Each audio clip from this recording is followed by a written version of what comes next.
নমস্কার। 2026-এর West Bengal assembly election শেষ, done and dusted. কিন্তু রেজাল্ট কী হবে?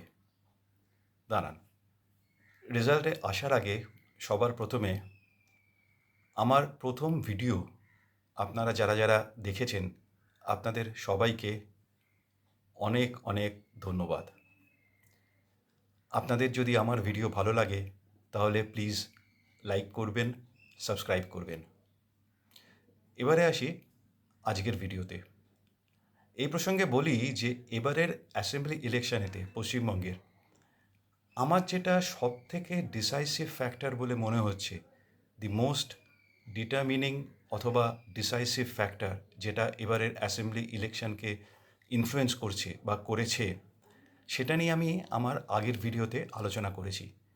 তো আপনারা যদি চান সেটা একবার দেখে নিতে পারেন। লিংক আমি ডেসক্রিপশন বক্সে দিয়ে দিয়েছি। এবারে আসি এবারে ইলেকশন নিয়ে। এক্সিট পোল তো মোটামুটি সবগুলোই বেরিয়ে গেছে। এবারে এক্সিট পোল বা ওপিনিয়ন পোল পশ্চিমবঙ্গের ক্ষেত্রে কয়েকটা কথা বলা দরকার।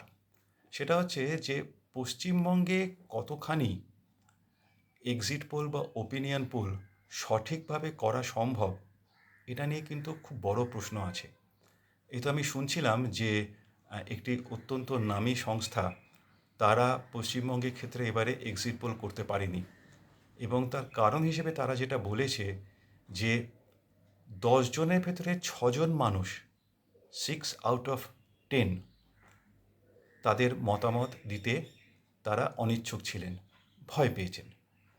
এবারে এই যে অবস্থা, যেখানেতে মানুষ তার তার মতামত খোলাখুলিভাবে বা ওপেনলি বলতে ভয় পাচ্ছে, এই অবস্থায় এক্সিট পোলগুলো পশ্চিমবঙ্গের ক্ষেত্রে এক্সিট পোল বা ওপিনিয়ন পোল কতখানি অ্যাকিউরেটলি করা সম্ভব, কতখানি রিজনেবলি প্রেডিক্ট করা সম্ভব ইলেকশন আউটকাম, এটা নিয়ে কিন্তু খুব বড় প্রশ্ন আছে।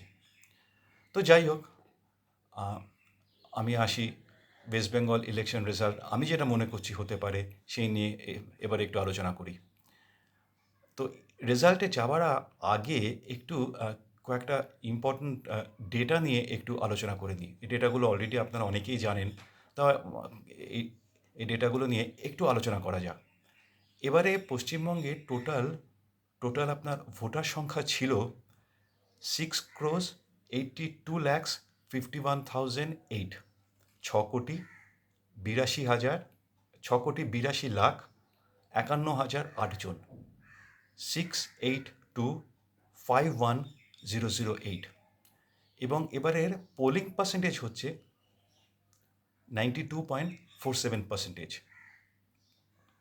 এবারে এটাকে যদি আমি 2021-এর সঙ্গে যদি আমি কম্পেয়ার করি, 2021-এ টোটাল ভোটার সংখ্যা ছিল 7,33,00,000, 7,33,00,000, এবং পোলিং পার্সেন্টেজ ছিল 82%, 82%। 2024-এ লোকসভা ইলেকশনেতে ওয়েস্ট বেঙ্গলের পোলিং পার্সেন্টেজ ছিল 79%, 79%। তো অবভিয়াসলি এটা তো দেখাই যাচ্ছে, আমরা সবাই জানি যে এবারে পোলিং পার্সেন্টেজ অনেকটা বেশি জাম্প করেছে। যেটা 82% ছিল 2021 সালে, সেটা এবারে হয়ে গেছে প্রায় 92.5%, 92.47% টু বি প্রিসাইজ। তার মানে 2021-এ আপনার ভোট দিয়েছিল 6 কোটি লোক, এবারে ভোট দিয়েছে 6,31,00,000 লোক। তার মানে কি, যে টোটাল ভোটার সংখ্যা কমেছে কিন্তু ভোট দিয়েছে অনেক বেশি লোক। 2026-এ ভোট দিয়েছে 2021-এর থেকে অনেক বেশি। এবারে বাই ইটসেলফ এই ডেটা কিন্তু খুব বেশি কিছু ইন্ডিকেট করে না।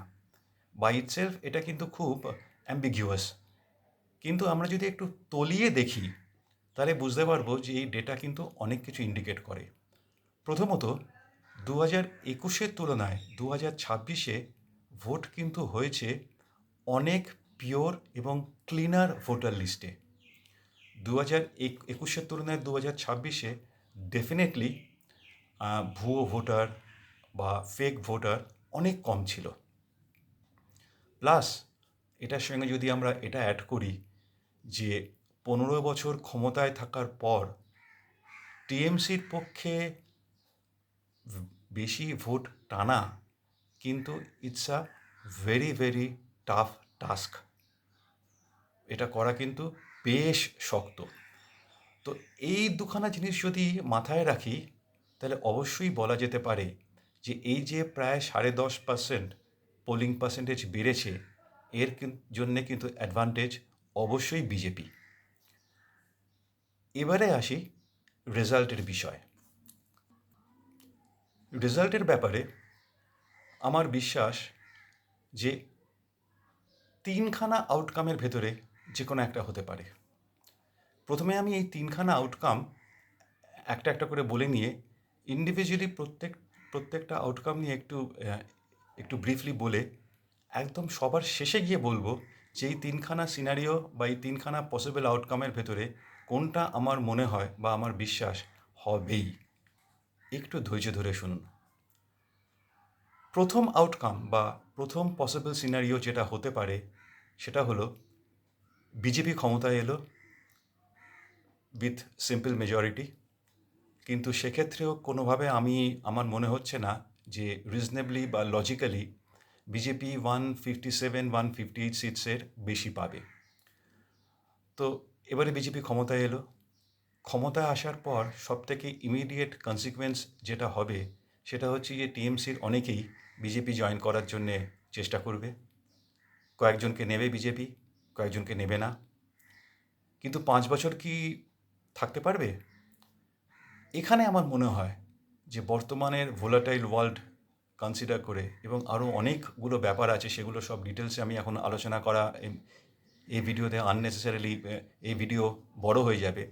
কিন্তু আমার মনে হয় যে 2029-এর লোকসভা ইলেকশন এক্ষেত্রে খুব গুরুত্বপূর্ণ হতে পারে পশ্চিমবঙ্গের ক্ষেত্রে, রাজনৈতিকভাবে এবং সামাজিকভাবে।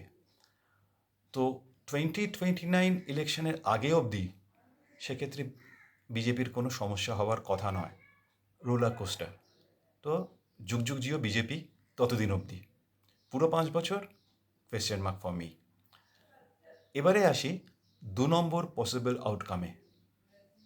টিএমসি ক্ষমতায় এলো উইথ আ সিম্পল মেজরিটি।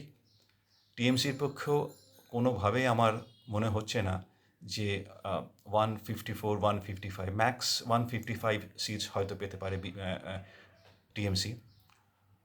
তো সেক্ষেত্রে টিএমসি ক্ষমতায় এলো, বিজেপি পাবে সে অ্যারাউন্ড 120 থেকে 130।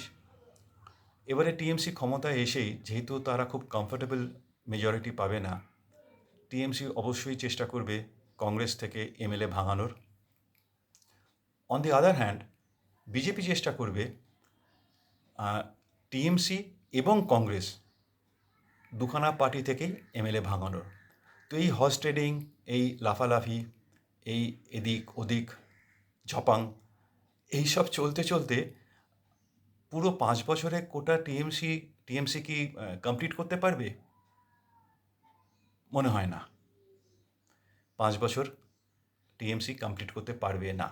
সেক্ষেত্রে option maybe 2 years down the line BJP ক্ষমতায় আসবে। সেটা 1 বছর হতে পারে, 2 বছর হতে পারে, 2.5 বছর হতে পারে, কিন্তু সেক্ষেত্রে বিজেপি ক্ষমতায় আসবে ওই হর্স ট্রেডিং এদিক ওদিক করে। এবারে আসছি 3 নম্বর পসিবল আউটকামে। সেটা কি? Obviously hung assembly. বিজেপি বা টিএমসি কেউই সিম্পল মেজরিটি পেল না, কিন্তু এক্ষেত্রে যদি বিজেপি সিঙ্গেল লার্জেস্ট পার্টি হয়, যেটা হবার প্রবল সম্ভাবনা, তো অবভিয়াসলি বিজেপিকেই ইনভাইট করবে সরকার গড়ার জন্যে। কিন্তু বিজেপি যেহেতু সিম্পল মেজরিটি পাবে না, বিজেপি তাতে রাজি হবে না। এবারে টিএমসিকে ডাকবে। টিএমসি কংগ্রেসের সঙ্গে কোনো না কোনোভাবে আন্ডারস্ট্যান্ডিংয়ে অ্যালায়েন্স করে তারা সরকার গঠন করবে। কিন্তু এক্ষেত্রেও টিএমসি সরকার গঠন করলেও টিএমসি অথবা টিএমসি প্লাস সেই সরকার 5 বছর চালাতে পারবে না। এক্ষেত্রেও কিন্তু সেই few years down the line, 5 বছরের অনেক আগেই বিজেপি ক্ষমতায় আসবে। তাহলে সব মিলিয়ে ব্যাপারটা কি দাঁড়াচ্ছে? বিজেপি ক্ষমতায় আসছে পশ্চিমবঙ্গে। Yes, BJP is going to power in West Bengal. সেটা হয় এই আগামী 4th মে অথবা এনি টাইম 2029-এর অনেক আগে। নমস্কার।